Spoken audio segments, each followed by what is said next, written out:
Old World is probably the closest thing to hidden gem that I have reviewed on this channel. It's weird, right? Well, because hidden gems are the games that are really big, really good, but they're relatively unknown. And I really thought that because I haven't heard about Old World a lot in the past few years, I thought that, yep, it is going to an obscurity and soon it will become a great game that was forgotten. But boy, I was wrong. I was very wrong about this game. Because this game is not just not dead, it is seeing a renaissance and it is seeing more players than ever. So the question is this: is Old World worth it right now to buy, to play, to return to, or whatever the thing that you want? And I'm going to be giving you the answer to that right away, as always, with no fluff. And the answer is yes, absolutely. This is probably, maybe arguably, but probably the best civilization type of game today, especially if you like and if you enjoy ancient history, because that's the only time period that this game actually has. And if you like depth in your strategy games, if you like small things like human factors in your games, not just economy or diplomacy, then this game is absolutely for you. And with the continuous support of its developers, game is getting more and more expansions, and with the mod support, you can actually make this game basically infinitely replayable. But yeah, let's just talk about the details and let me tell you what this game is before we're gonna get back to this conclusion. So what is Old World? Old World is a grand strategy game that reimagines the historical turn-based experience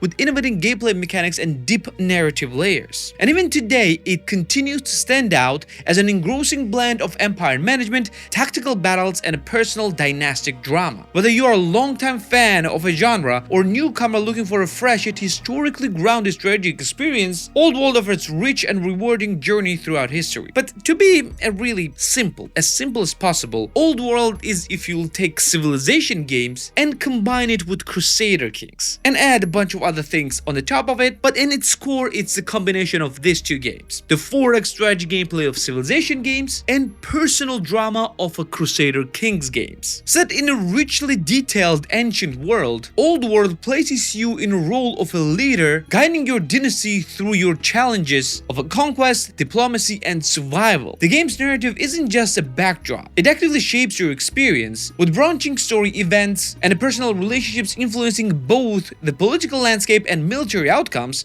Every decision matters. The immersive historical detail combined with a personal touch on a dynasty management helps create a living, breathing world that evolves with your choices. So unlike civilization games, you do not play as a single person and single immortal being that guides you through entirety of history. You're playing as an actual leader who has its own stats, develops, becomes better or worse, builds relationships not just outside of your state but inside as well. Because game features a bunch of families as well that you need to be in a good relationship with in order for your country to thrive. And not just that, you need to be in a good relationships with a lot of separate individuals, like for example your generals. Because if you are having bad relationships with your generals while you have an active war campaign going, yeah, that won't be good for you. But how it actually plays? While it retains the core traditional turn-based strategy, Old World introduces unique mechanics such as active turn order system, and this innovation allows you to make decisions in a dynamic sequence, making the gameplay feel both strategic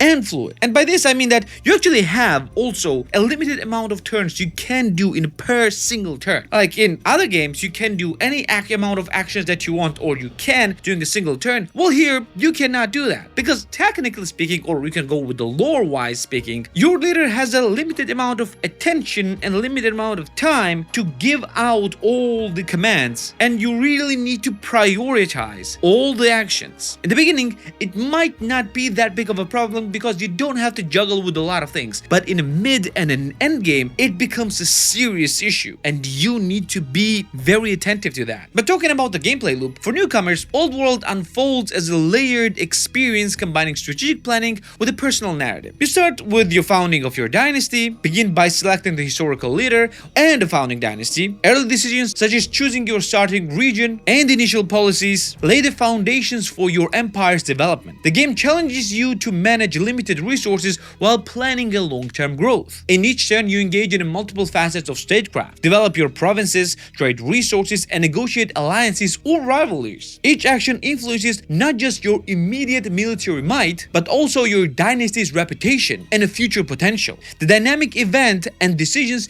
mean that no two playthroughs are alike. life. And when conflicts arise, you're taken into detailed tactical battles where every unit and formation counts. The game's refined combat system demands thoughtful positioning and timing, and victories on a battlefield further shape your narrative. Simultaneously, diplomatic actions and internal policies require careful maneuvering to keep your empire stable and your dynasty united. Beyond the empire, Old World emphasizes your dynasty's personal story. Family relationships and successions and personal rivalries add an intimate layer to the grand strategy gameplay. As you make decisions, you shape the destiny of your heirs and the fate of your entire realm. And a cyclical gameplay loop encourages continuous adaptation. With each turn, you assess economic performance, military strength, and a political standing, making adjustments that will echo through future generations. This iterative process keeps the gameplay engaging and strategically challenging throughout your long journey. And yes, all these little things add up to create an absolutely insanely beautiful gameplay that will not be the same every time you play it. You can choose multiple different map types to play, including the realistic ones. If you want to play in a historical places where each empire actually originated from, you can choose multiple different leaders to play with. And yes, I'm talking about historical leaders. You have a bunch of different empires to play with, the empires that were big during an old world or an ancient history times, and you need to guide and micromanage a lot of things. And unlike civilization games, you will always have something to do, especially in the beginning. But again, everything can be good or bad if the price is right. So how much Old World will actually cost you? So this is actually the full price $40 game. And yeah, nobody's paying $40 for this. Not because it does not deserve it, it's just because it's quite an old game and you will most likely see this game or even see this review during a sale. So what prices can you expect during a sale? Well, at its lowest price, game will cost you only $10. So is this game worth it if you are seeing this during a sale or during the same price or something closer to that? Yes, absolutely. This game is well worth it, even just the core game, because this game features a bunch of different DLCs and expansions as well. And even though they are quite great, you don't really need them in the beginning to play. You have a bunch of content and a bunch of gameplay loops even without those additional expansions. But not gonna lie, those expansions help as well. And if you can find this game with expansions, then I will highly suggest you to get this, if you have a budget for it, of course. Game also features a mod support, so if you want to mod the game directly from the game, this allows you to do that. You have an in-game mod menu allowing you to install mods seamlessly without leaving game ever. And if you're worried whether this game has enough players or not, well, first things first, it never had a lot of players in the first place because yeah, this is not a AAA game. But for at least past 2 years, this game is seeing the rise in the player numbers, and the constant one at that as well. Because game is constantly releasing new expansions, game is constantly being supported, game is getting a lot of different mods as well. More and more players are joining the game while less players are leaving it, adding overall player counts. And I absolutely love it. This game deserves it 100%. So overall, to whom do I recommend this game? Anyone who enjoys a good strategy game, anyone who enjoys civilization games and wants something that is deeper, and for anyone who does not mind only single time period. If you are one of those people, you are gonna enjoy this game a lot. And this video is sponsored by channel's partner and supporter, Instant Gaming. If you want best games for the best prices all the time, all year round, without waiting for any sales, Instant Gaming is the way to go. You can find all types of games for all the different platforms, and most importantly, for the cheapest prices possible. And I also partner with Instant Gaming for epic game giveaway of your choice. So click the link in the description down below for your chance to win. Thanks to Instant Gaming for their support, and now let's get back to the video. And if you enjoy strategy games, you